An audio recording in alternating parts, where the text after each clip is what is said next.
Fala pessoal, tudo bem? Aqui quem falou é o Luca, um dos professores de biologia do curso. E a questão 80 do simulado P3 é uma questão extremamente clássica que vai tratar aí de osmose. E mais clássica ainda, porque é um contexto que temos três hemácias e cada uma dessas hemácias vão ser colocadas em uma solução diferente.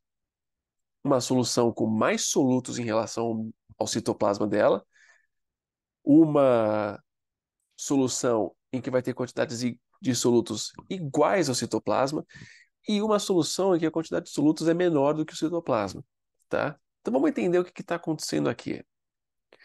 Então, para cada uma dessas hemácias eu vou fazer o seguinte, essa vai estar no meio hipertônico,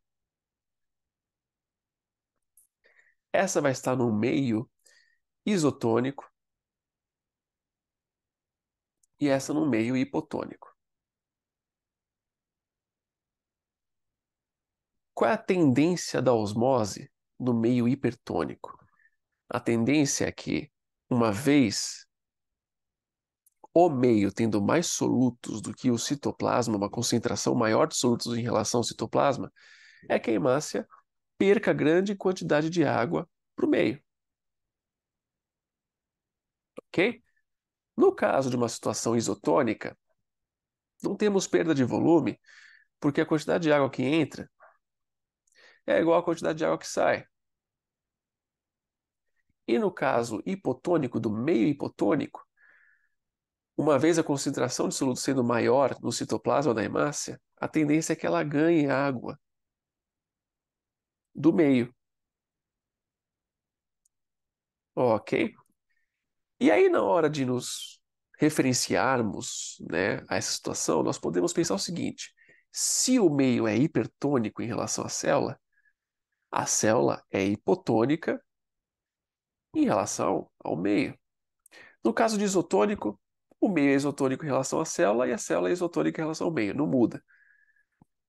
E no caso do hipotônico, se o meio é hipotônico, a célula ela é hipertônica em relação ao meio.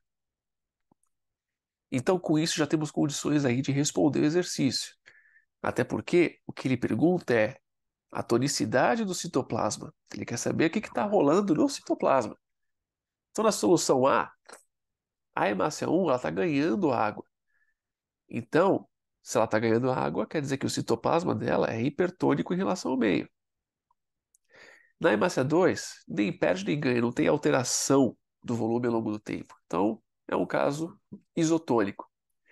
E a hemácia 3, ela está perdendo volume, ela está perdendo água para o meio.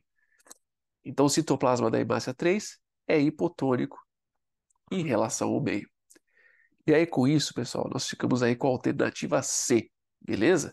As outras alternativas ficam apenas mudando a ordem ou replicando alguma condição aí, ok? Espero ter ajudado com algumas ideias e até a próxima.